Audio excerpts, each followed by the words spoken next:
नमस्कार और मेरे इस YouTube चैनल में आपका स्वागत है।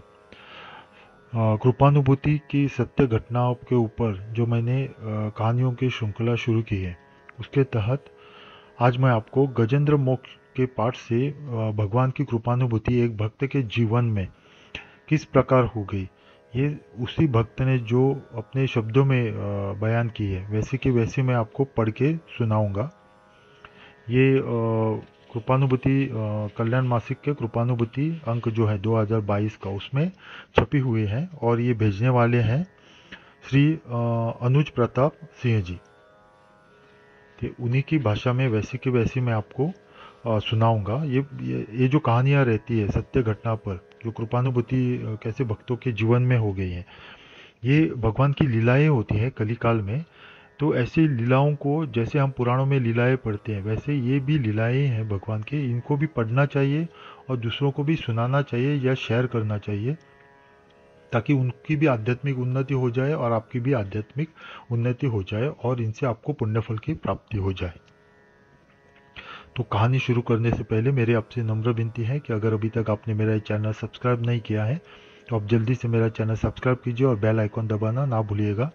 मैं आपको बहुत आभारी रहूँगा। और इस कहानी को ज़्यादा से ज़्यादा लाइक और शेयर कीजिए और जाते वक्त ज़रूर कमेंट बॉक्स में अपने इष्ट देवता का या किसी भी भगवान का नाम लिख के जाइए, क्योंकि पढ़ने वालों को तो पुण्य मिलता ही है, आपको लिखने से भी इससे पुण्य फल की थोड़ी थोड़ी प्राप्ति होती जाती है। तो कहानी शुरू करते हैं। कहानी का शीर्षक है गजेंद्र मोक्ष के पाठ से कृपानुभूति, और ये श्री अनुज प्रताप सिंह जी ने भेजे हैं। उन्हीं की भाषा में इस प्रकार है।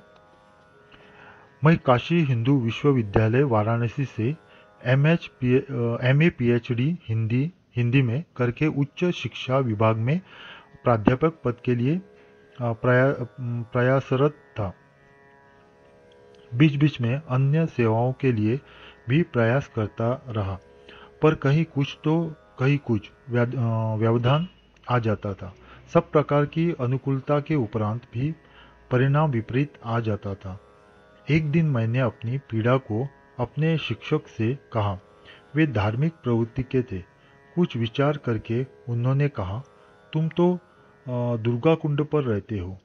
कल प्रातः तुम स्नान पूजा करने के उपरांत धुले हुए वस्त्र पहनकर मेरे यहाँ आ जाओ, मैं कुछ उपक्रम करूँगा। प्रातः मैं स्नान पूजा करके गुरुदेव के आवास पर गया। वे मेरी प्रतीक्षा कर रहे थे। मेरे चरण स्पर्श करने पर आशीर्वाद देते हुए वे दूसरे कक्ष से जल लाने के लिए चले गए। अतिशीघ्र वे पूजा वाले लोटे में जल लेकर वापस आ गए। मुझको भूमि पर बैठने का उन्होंने संकेत किया। वे स्वयं भी भूमि पर पद्मासन में बैठ गए। उनके सम्मुख मैं भी तद्वत बैठा था। उन्होंने मंत्र पढ़ते हुए दाहिने हाथ में जल लेकर सिर से नीचे चरणों तक कई बार स्पर्श किया। तदंतर वे उठकर श्रीमद् भागवत ले आए। उसके गजेंद्र मोक्ष वाले अध्याय को खोलकर मुझको देते हुए कहा, इसका एक बार पाठ कर लो। मैंने पाठ कर लिया। उन्होंने मुझसे ऊपर के आसन पर बैठने के लिए कहा और निर्देश दिया कि पूजा के समय इस अध्याय का पाठ करना। पाठ के समय गजग्राह और आकाश से उतर रहे भगवान द्वारा सुदर्शन चक्र से ग्राह से गज को मुक्त कराने का दृश्य ध्यान करना। बीमारी दशा में हाथ पैर धोकर भी कर लेना। अधिक बीमारी में चारपाई पर पड़े पड़े भी कर लेना। अवश्य सफलता मिलेगी। जाओ, नारायण नारायण। तब 1977 ई से मैं प्रतिदिन गजेंद्र मोक्ष का पाठ करता हूँ। तदनंतर ही अन्न ग्रहण करता हूँ। एक बार मैं गांव पर बहुत बीमार हो गया। बुखार नहीं उतरता था। पिताजी अपने दीक्षा गुरु एवं गांव के ज्योतिषी के पास गए तो उन्होंने जन्मांक से विचार करके बताया कि शनि की दशा अच्छी नहीं है, मार्केश की दशा चल रही है, कोई औषधि कार्य नहीं करेगी। पिताजी को विश्वास हो गया कि मैं अब नहीं बचूंगा। बुखार रह रहकर तेज हो रहा था। मस्तक और पैर में भयंकर जलन थी। बुखार कुछ सामान्य होता तो मैं गजेंद्र मोक्ष का पाठ करने लगता। माँ सिर और तलवे पर जलपट्टी रखती जाती थी। पिताजी के घर वापस आने के उपरांत ज्योतिषी जी भी आ गए। वे वैद्य भी थे। नाड़ी देखकर उन्होंने कहा, मैंने तो आपसे सब कुछ बता दिया है, नाड़ी साथ नहीं दे रही है। उनके जाने के उपरांत पिताजी एक व्यक्ति के सहायता से मुझको चारपाई से नीचे उतारने लगे। उस समय माताजी ने तीव्र विरोध किया। फलतः मैं चारपाई पर रह गया। रात में बुखार कुछ सामान्य हुआ। माँ रात भर मेरे पास रही। कुछ राहत मिलते ही मैं गजेंद्र मोक्ष का पाठ करने लगता था। प्रातःकाल प्राइमरी विद्यालय के एक अध्यापक, जो अध्यापन के साथ साथ दवा भी करते थे, हमारे गांव के आगे के गांव से लौटते हुए उन्होंने गांव की एक महिला से मेरा समाचार पूछा, तो उसने बीमारी की सूचना दी। अध्यापक जी हमारे दरवाजे पर आ गए। वे माँ से मेरा समाचार पूछने लगे। माँ ने सब बताया। यह भी बताया कि कल चारपाई से नीचे उतारे जा रहे थे तो मैंने रोका। अध्यापक जी बोले, अगर वे यहाँ आ सके तो ले आइए, नहीं तो मैं वही चलूंगा।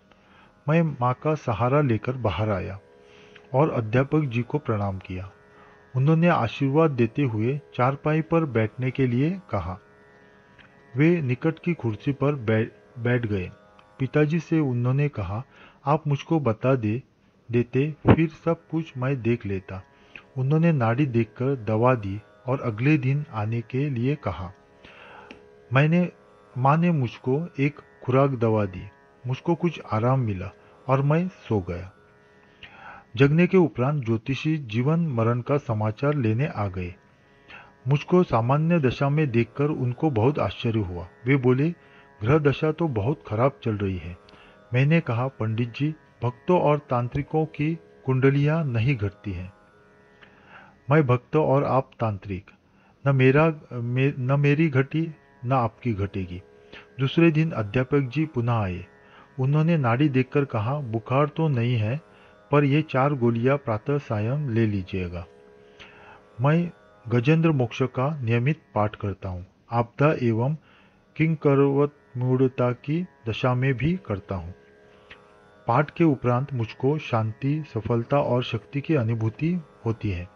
लगता है जैसे किसी उद्धारक शक्ति ने संकट हर लिया है। कुंडली में मेरी आयु 29 वर्ष के आसपास निश्चित थी और मैं आज 70 के आसपास हूँ। ओम नमो भगवते वासुदेवाय।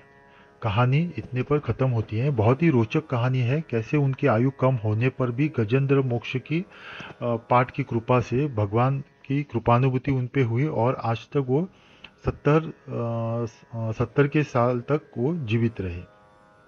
तो 29 वर्ष की ही आयु थी उनकी, पर अब तक वे 70 के आसपास है। तो ये ऐसे भक्तों के जीवन में प्रत्यक्ष कृपानुभूति भगवान की होती है। ये बहुत ही रोचक कहानी है, जिनसे हमारे भी उद्धार होता है सुनने मात्र से, और दूसरों को सुनाने से भी पुण्य फल की प्राप्ति होती है।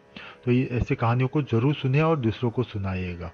अगली वीडियो में मैं और एक सत्य घटना पर कहानी लेके आऊँगा। मेरे चैनल पे बने रहिए और इसको जरूर सब्सक्राइब कीजिए। आपका कल्याण हो। ओम नमः शिवाय।